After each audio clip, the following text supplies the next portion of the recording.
A Central Nebraska cattleman promotes beef around the globe. Ahead on Grow, meet the man leading the nation's beef industry forward, even there when China opened its borders. And these are trying times for Nebraska wheat growers. We'll have a closer look. Plus Christmas on the farm, Christmas trees, even a boutique on a farm. It's time to grow.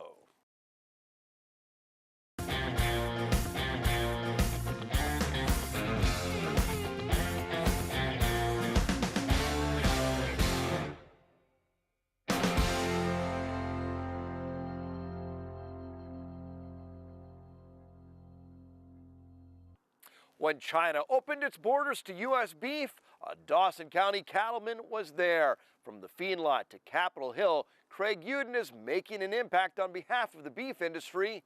Here's more. Consequently, this alley, From his pickup, Craig Uden can see the world. these are natural cattle. Or at least the beef that will be enjoyed around the globe. We are the epicenter of the beef production in the state of Nebraska. Both Craig and his wife Terry come from cattle backgrounds. And while the 80s were a tough time in agriculture, Craig got a call at 4:30 in the morning to join a small feedlot near the even smaller community of Dar. I don't know what the official population of Dar would be. About three. About 3. Yeah. It started with an internship as the Thayer County native headed to Dawson County. We started this thing with about 1,500 head of cattle back in 1982. And I came along in the spring of 83 and we've grown it to this point today. They now run about 47,000 head of cattle through 2 lots. And with day-to-day operations handed off, Craig gives back as president of the largest industry group for American cattlemen. We've had a lot of wins. It's fun to be on offense. The biggest win Uden witnessed firsthand. So I believe in March, first part of July. I guess it was June when I was over in China. Things been a hectic year. Forgive Craig if he can't keep dates straight. He's been around the globe. And when China opened its borders to U.S. beef, Nebraska was first, with prime rib that could have come from his lots. Some of that beef could have came right out of this facility as you look behind me. As his term leading the National Cattlemen's Beef Association comes to a close, he says rising incomes around the world mean people want safe, affordable, and nutritious American beef. Because once people get a taste of our product, our grain-fed product, that's a huge victory. The Udens also have a cow-calf operation. Both their son and daughter are in the industry, doing what they love and feeding the cattle that feed the world. Not much more jobs that are more rewarding than feeding the people. And feeding them a wholesome, healthy, high quality, high tasting product, what more can you ask for? When it comes to growing Nebraska livestock opportunities, which sector shows the greatest potential? As we learned last week, there's tremendous growth in poultry right now, and our weekly poll shows many of you agree that holds a lot of potential. Hogs come in second, dairy third, and aquaculture or fish farms rounding out our poll. For Nebraska's wheat growers these days, the question isn't how much money can they make, but how can they lose the least? NTV's Ife Sinachi Ibo Simba has our story. Preliminary numbers from the Nebraska Wheat Board show that growers in the Cornhusker State will have planted just over 1 million acres of wheat this fall. Board member Vaughn Johnson tells me that number slightly down from years past. A lot of the farmers in the area and pretty much statewide, I think, have planted fewer acres of wheat the last few years. And that's partly because of the low price for wheat.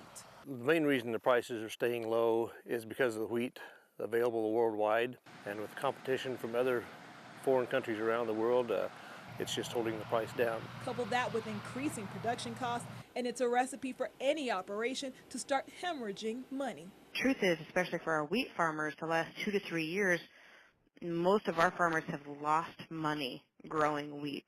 Wheat Board Ag Promotion Coordinator Caroline Brower tells me there are benefits to growing wheat in rotation. It doesn't use as much water as like a corn or soybeans to grow. It's great for helping break up disease and pest cycles. But at the end of the day, farming is a business, so growers have to consider their bottom line. When they have to look at, I've got a family to feed and a family to take care of and raise, and they look at this crop and they're like, I'm going to lose money trying to grow this crop for the third, fourth, or fifth year in a row. You know, you have to make some tough decisions. Harvest now just about officially complete.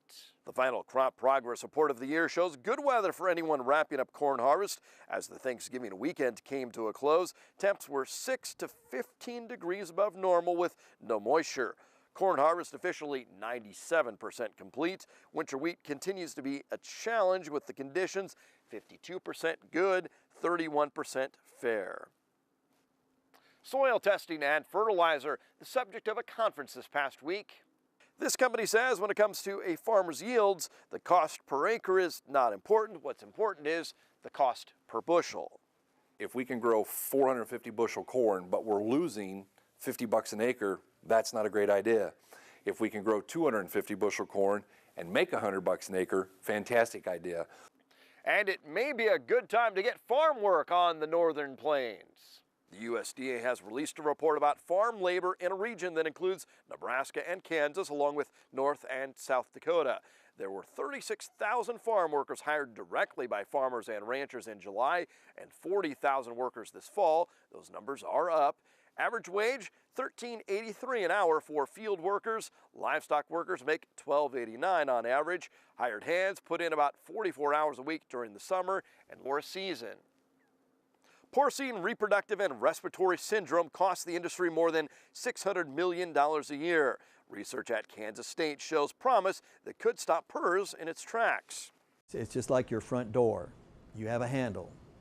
The virus grabs the handle and turns it and can get in. And what we did is we removed the handle. It no longer has anything to grab onto. They altered the genetic receptor for the PRRS virus, and it shows disease-free piglets are born in a time of vulnerability for pork producers. We can't forget about some of the other aspects of disease control, such as vaccines and biosecurity. But during this critical phase of production, the way I term it is that we've essentially ended a disease. The young piglets are disease-free at birth, and scientists are optimistic they'll respond better to future PRRS treatments.